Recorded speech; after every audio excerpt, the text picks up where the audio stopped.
Kapamilya, alamin naman natin kung ano sa salitang koyunon ang kape, asukal at suka. Yan ngayon ang ating homework sa pagpapatrol ni Lynette de la Cruz. Kape ang madalas nating pampagising sa umaga. Minsan may kasama pa itong asukal. Madalas din na ginagamit natin ang asukal sa pagluluto tulad ng adobo, kasama syempre ang suka. Ito ang mga karaniwang nakasanayan at kasama na sa buhay ng mga Pilipino. Pero paano nga ba sasabihin sa salitang kuyunon ang kape, asukal at suka? Ano sa salitang kuyunon yung kape? Kape, Ay, yung asukal, asukar, suka, langgaw. kape. Kape mo ang tawag sa kayo na to. Kape, Ay, yung asukal, asukar, suka, langgaw.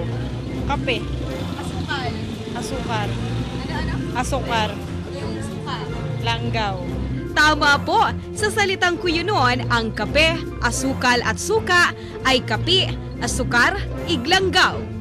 Mabakal ako asukar sa tindan.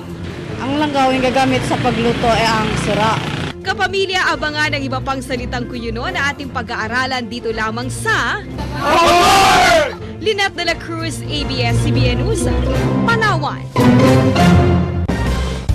At yan ang kabuuan ng mabalitang nakalap sa aming mas malawak na pagpapatrol. Sa ating malasakit sa bayan, buong pwersa ang magtutulungan. Kasama po ang ating sign language interpreter na si Maribel de la Torre. Ako si Jay Zabanat at kami ang inyong mga patrol na Pilipino hanggang bukas.